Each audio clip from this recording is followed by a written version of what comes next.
Hello and welcome. Today I am sharing my absolute number one productivity hack, and that is using a timer.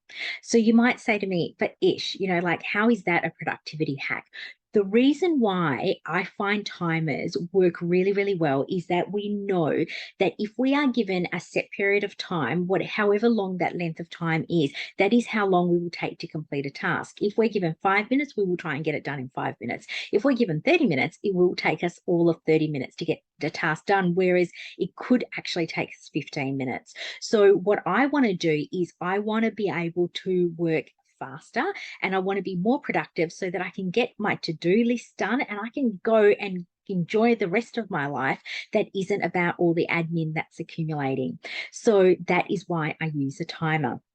Now, what sort of timer do I use? So you might be like me, and previously I have used the timer that's been on my phone because you've got the clock function there, and it's easy, and you've always got your phone with you.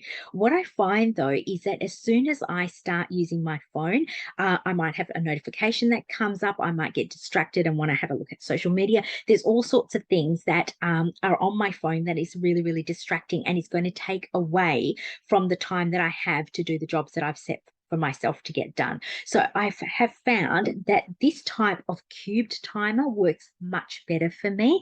Now, for you, you could use a kitchen timer, you could use an hourglass timer, it won't matter, but you've just got to find the right timer for you. The reason why I like the cube timer is that I don't have a lot of options. I've got like a 5 minute option, 15, 30, and 60 minutes.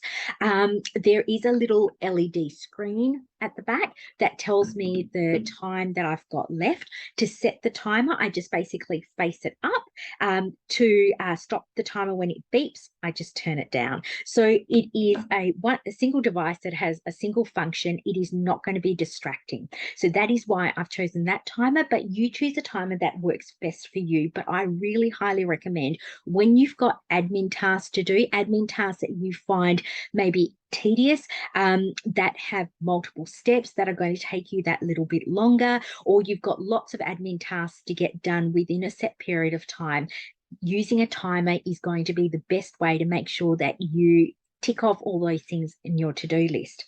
Um, Finally, the other thing that I wanted to say in terms of using a timer, the other thing that I have been doing is if I've got let's say, for example, an hour, and I'm going to write a report or whatever task that I'm doing within that hour, it's going to take the whole hour.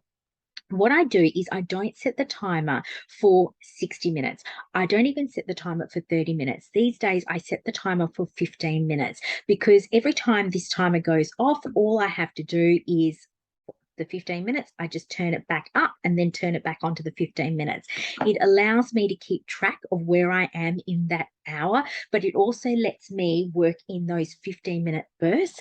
And I find that I am even more productive and I have better focus and attention for 15 minutes than I do for 60 minutes. And again, you might be the same. So I highly recommend having a go with the timer.